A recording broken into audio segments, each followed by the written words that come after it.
Would you like to hear a story for Naberus? One that I told my grandchildren when they were small. Very well.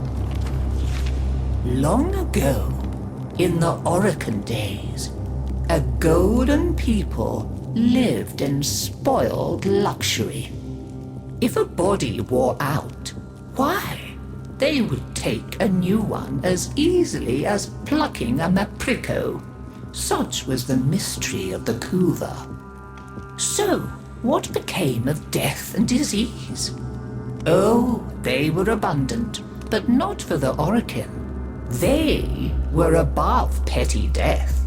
Such was their contempt that they decreed a special day on which to make fun of it. On Naberus, the night of memory, the shining people laughed at death. They dressed in costumes that recalled the old days of mortality. Skulls grinned, hallways guttered with demon lights. For one night, beauty was banished. Rot and monstrosity held sway. Now, on one very special Naberus, 3 pretty Orokin were bored, as Orokin so often were. Naberus no longer holds its magic for me, sighed one. Masks and costumes are for children, grumbled another. Why follow the crowd, mused the third. Are we not the very elite of the elite? Ha ha! Up, my Kissingtons, my luscious loves.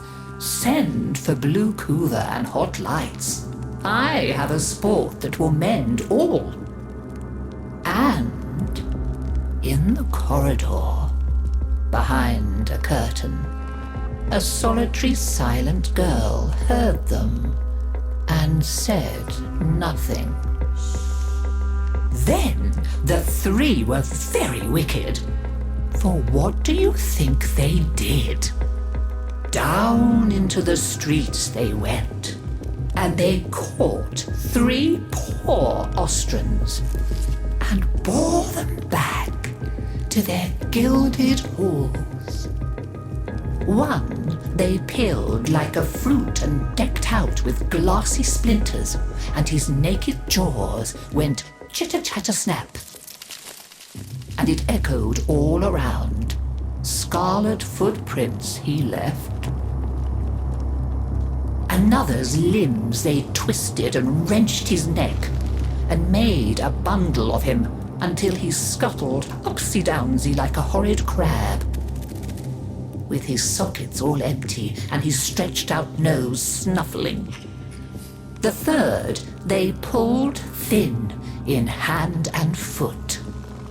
She walked, spindly-wise, on long tiptoes like a spider, and her entrails hung delicately down. She whispered, split-tongued and hissing as she went. Fine costumes we've made, chortled the 3 Orokin. Let us now try them on and visit our friends. What shrieking there will be! Oh, our names will live forever in the court for such a prank as this.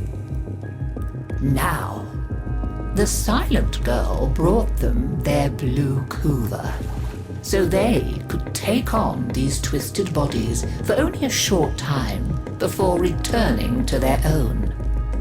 They drank and slept and woke in their 3 horrid forms. Off they went down the stairs, out the door, into the city, into the night of banners and masks and wild hilarity. Chitter-chatter-snap, scuttle-buttle, whispery-hispery.